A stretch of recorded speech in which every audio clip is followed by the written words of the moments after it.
Hey, Edgar's from Funneltopia here. A quick new update related to workflows. As you can see here, there's a new section called deleted. So all the workflows you delete, you can restore them within 90 days. So over here, I just deleted one just to kind of give you like an example. Over here, it's under deleted.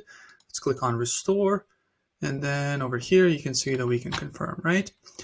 As we delete one, it will also give us a warning. Delete workflow. That's recently restored. Let's do another one. Delete workflow. Right here it says within 90 days, right? And then it gets permanently deleted. So keep that in mind. But if by accident you deleted the wrong workflow, you have 90 days, right? So that's quick and simple. It's a good thing. All these undo functionalities, I think there's because we all make mistakes. So this is a really good function. Make sure to go check that out. It's under workflows.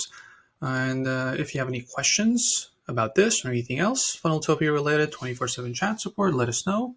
I'll make sure to respond as quickly as possible. But yeah, if you don't have any questions, I'll see you in the next video. Bye.